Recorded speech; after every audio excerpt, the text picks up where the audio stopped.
यह सावन का मास है और यह अगस्त का महीना भी। नमस्ते हिंदुस्तान, कैसे हैं आप लोग?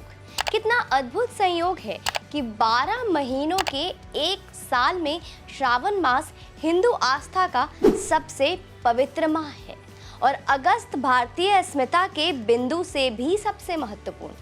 अगस्त का महीना जब भी आता है हमारे मन में तुरंत 15 अगस्त मतलब कि स्वतंत्रता दिवस की लहर दौड़ जाती है। 200 वर्षों के अंग्रेजी दास्तां की जंजीर जिस दिन पूरी तरह से टूट चुकी हो, वो दिन तो स्वयं में अद्भुत होगा ही ना। 15 अगस्त के बाद जो दूसरी तिथि इस माह की सबसे महत्वपूर्ण है वो है 5 अगस्त की, यानी आज का दिन। क्यों बताइए? वैसे तो ये तारीख वैश्विक स्तर पर महत्वपूर्ण है। यह वही तारीख है, यह वही दिनांक है दोस्तों, जब 1921 में अमेरिका और जर्मनी ने बर्लिन समझौते पर हस्ताक्षर किया था।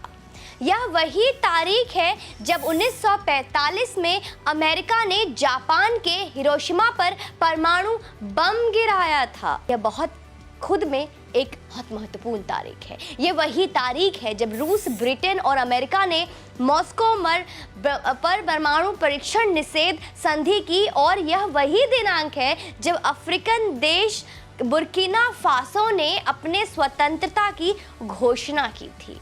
इनसे अलग इसी दिनांक में नरेंद्र मोदी सरकार के दूसरे कार्यकाल में कुछ ऐसे अप्रत्याशित घटित हुआ कि यह तिथि स्वतंत्रता के बाद पोस्ट इंडिपेंडेंस हिस्ट्री में एक स्वर्णिम तिथि के रूप में अंकित हो जाएगा। कुछ याद आया अब आप लोगों को? आराम कीजिए। भारत के लिए 5 अगस्त क्यों ऐतिहासिक है? इस प्रश्न का उत्तर है 5 अगस्त 2019 में जम्मू कश्मीर से अनुच्छेद 370 की समाप्ति और 5 अगस्त 2020 को भगवान श्री राम मंदिर के पुनर्निर्माण कार्य के लिए भूमि पूजन। अब ट्यूबलाइट खुला। जम्मू कश्मीर भारत का अभिन्न अंग है दोस्तों।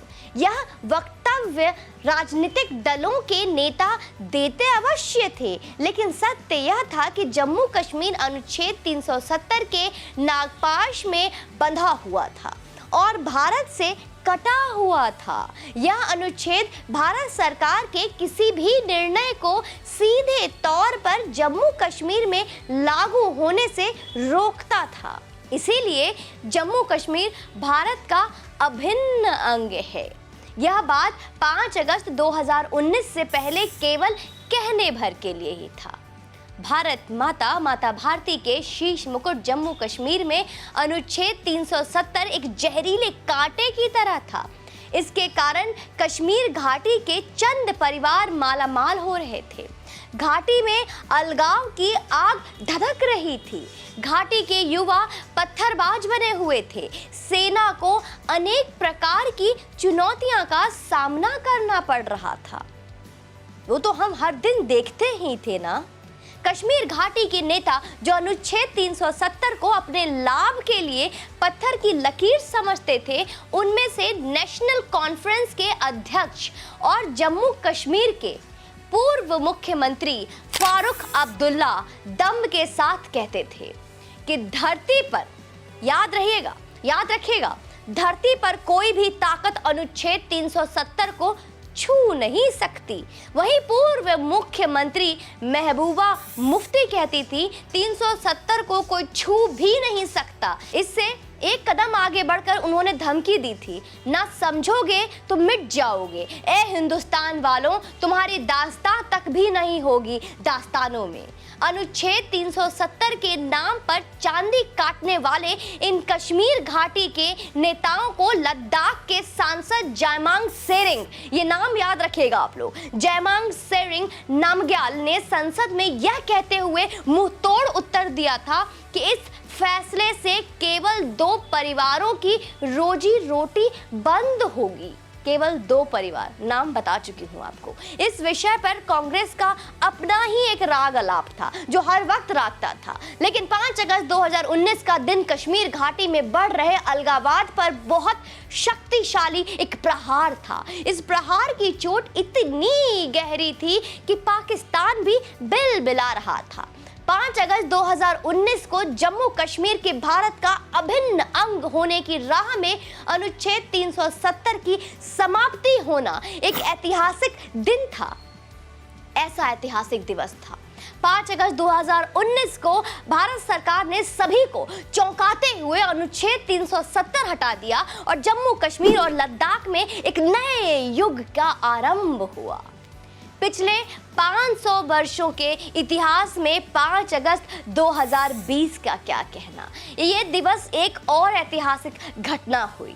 इस शुभ क्षण की प्रतीक्षा में हिंदू समाज सनातन पिछले 491 वर्ष से संघर्ष कर रहा था। 21 मार्च 1528 को मुगल आक्रांता बाबर के आदेश पर उसके सिपह सलार मीर बाकी ने राम मंदिर को ध्वस्त किया था और फिर उसके स्थान पर एक यूं ही ढांचा खड़ा कर दिया था। उस ढांचे को हिंदू समाज ने 6 दिसंबर 1992 को उखाड़ फेंका था।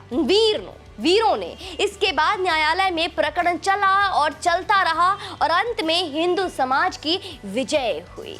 हिंदू संस्कृति की अस्मिता को कलंकित करने वाले यह ऐतिहासिक कलंक 5 अगस्त 2020 को धुला था दोस्तों।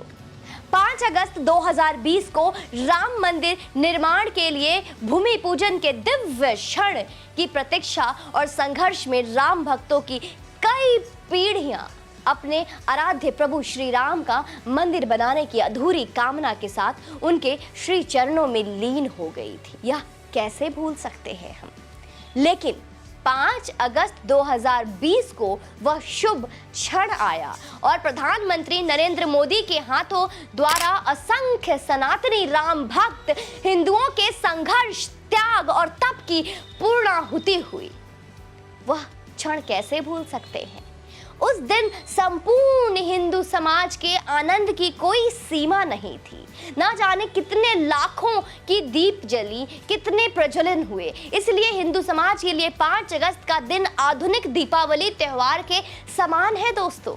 तो यह एक दीपावली से कम नहीं है। तो मैं आप सभी सनातनियों से निवेदन करूंगी कि आज अपने मंदिरों में राम परिवार के सामने समक्ष जरूर दिए जलाएं, घर के बाहर दिए जलाएं, क्योंकि यह भी एक दीपावली से कम नहीं है। बाकी आप लोग को समझदार है, सनातनी है, आपको क्या करना है आप स्वयं समझते हैं, खूब समझते हैं। चैनल पर यूं ही बने रहे और यूं ही अपना समर्थन देते रहे। जय हिंद, वंदे मातरम।